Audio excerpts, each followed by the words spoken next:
Back in 2006, the sci-fi superhero show Heroes hit the airwaves and quickly amassed a pretty big following. It ran for 4 seasons and then continued on with books and comics, coming back recently for the Heroes Reborn 13-episode miniseries. To go along with it, they were working on a couple of video games. Enigma, which unfortunately as of this recording is only for iOS. And then there's Gemini, which just came out for PlayStation 4 and Xbox One and is also available on PC via Steam.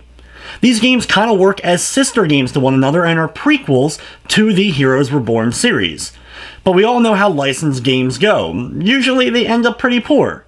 So is Gemini another one of those pretty poor licensed games? Or does it have the superhero power to sustain itself for your purchase?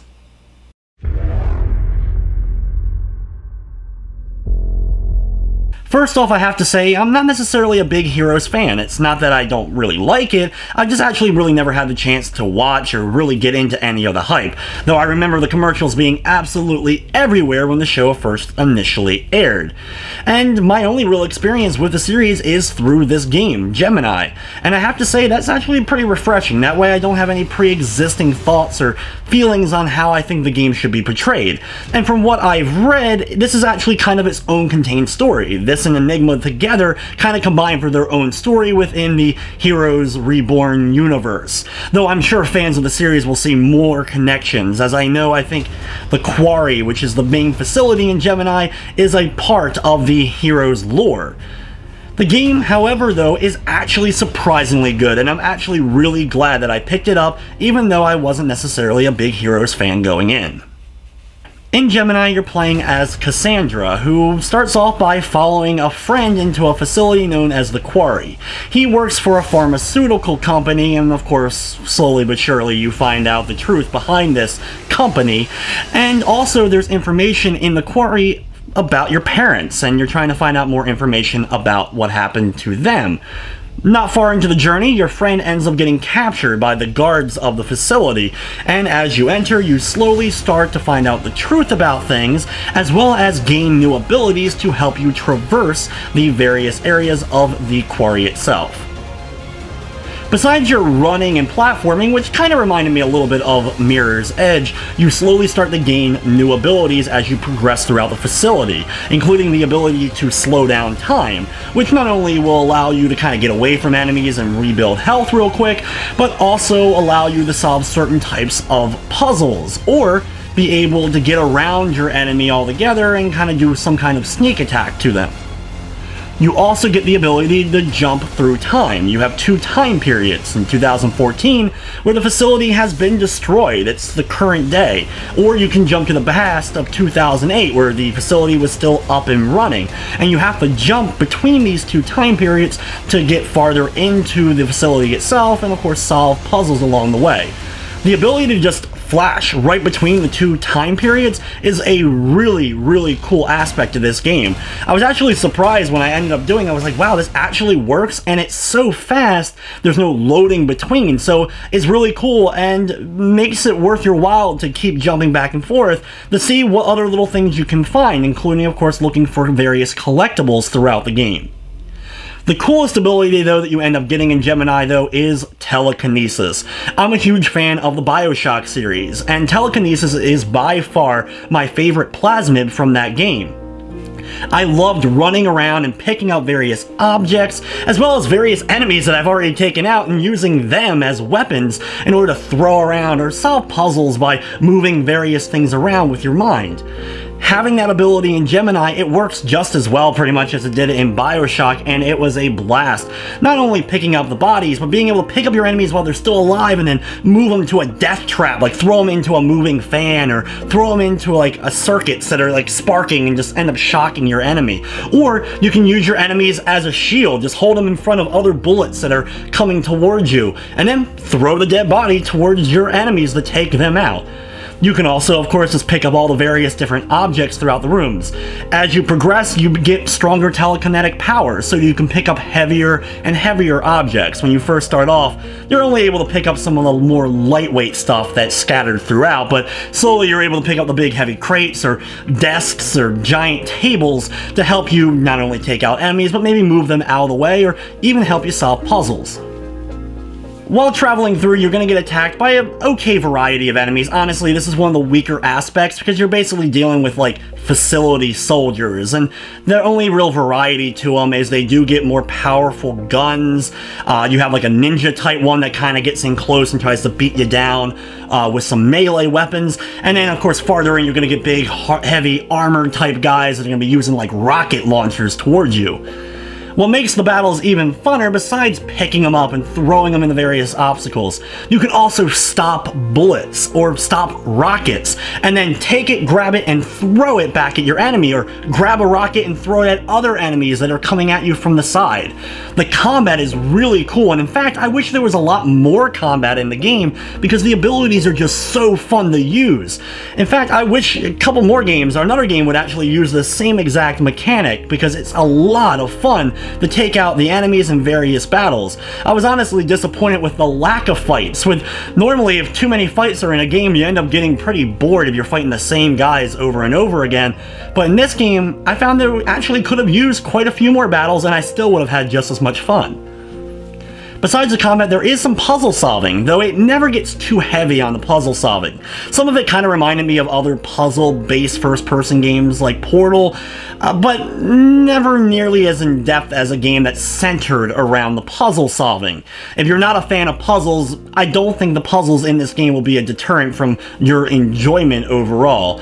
There was a time or two where I did kind of get stuck and have to kind of think, okay, what exactly am I supposed to do now? But usually it involved either something I hadn't seen yet in the room, or maybe using an ability that I hadn't tried.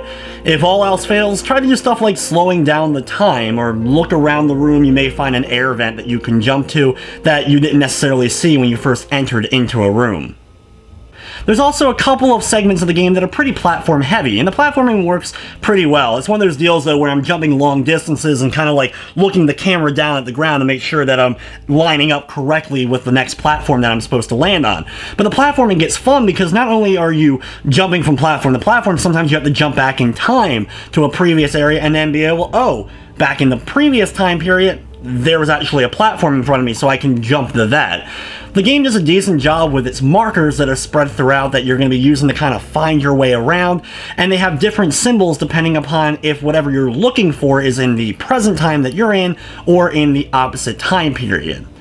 Though even with all that, yes, there are a couple of moments where I kind of got turned around or couldn't quite figure it out, but it usually lasted only a minute or two, maybe 1 or 2 accidental deaths before I was able to figure everything out. One of the other things I found pretty cool about the game was just the overall hub. When I booted it up and went to options, I found no option for subtitles, which I always turn them on just to make sure that I don't end up missing anything. But there was none option to be seen, so I was like, usually that's a bad sign if the game doesn't even have something like subtitles. But quickly into the game, you're given these glasses, and the glasses not only show you your health in the upper left corner, as well as the different meters for your slowdown and other powers, but it also has like a text message interface, or social media interface, that appears on the lower left side of the screen, so you can see the picture of who's saying what and whatever they just said. And this actually works better a lot than the subtitles would have, so it's just another really kind of little minor but cool thing about Gemini. From a technical standpoint, the game ran fine. I don't think I really ran into much, if any, slowdown during my playthrough, and I did have a couple of very minor glitches or clipping, usually having to do from jumping from one time period to another, though a lot of times the game kind of locks you from going to the time jump, which sometimes gets annoying because I'm always pressing the button to see if I can jump between the 2 time periods to make sure I don't miss anything, but there's a lot of times when you're unable to do so, and sometimes when you do it, you end up like in a halfway part, like in a wall, or you may fall through. This didn't happen very often, but I'm sure some people may run into it more than I did. But it didn't really kill me or anything. Maybe one time did I kind of glitch through a wall and fall to my doom, but overall I would say for a game that's involving this system, it didn't glitch out very often.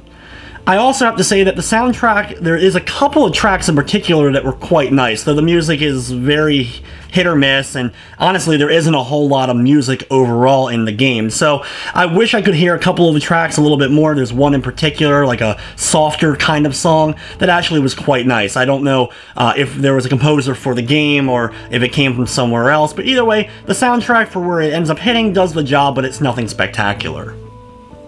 The game has 16 chapters to it, well, 15, the final one's kind of just an epilogue, and they do go by way too quickly. Overall, some of them only took like 10 or 15 minutes, and in fact the game itself only took about 3.5 hours in order for me to get through.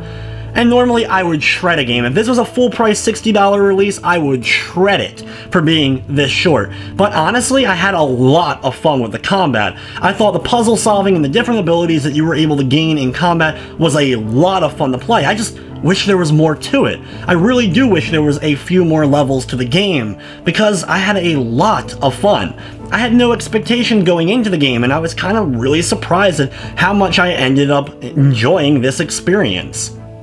The game is $14.99 on PSN. It is so much better than a lot of the other games that are at the same price range currently available on the PlayStation Network. It's also, of course, on Xbox One and Steam, so at any point, if you see the game maybe on sale, you may want to check it out. Not only if you're a fan of Heroes, which I'm sure fans of that series will definitely like parts about this game. Maybe the storyline somehow connects pieces, though like I said, unfortunately, not being a Heroes expert, I'm not sure exactly how it all ties in together. And I think fans of just first-person action games will definitely have a lot of fun with Gemini. So with everything being said, I'm gonna give Gemini Heroes Reborn a 7 out of 10. I wish it was a little bit longer.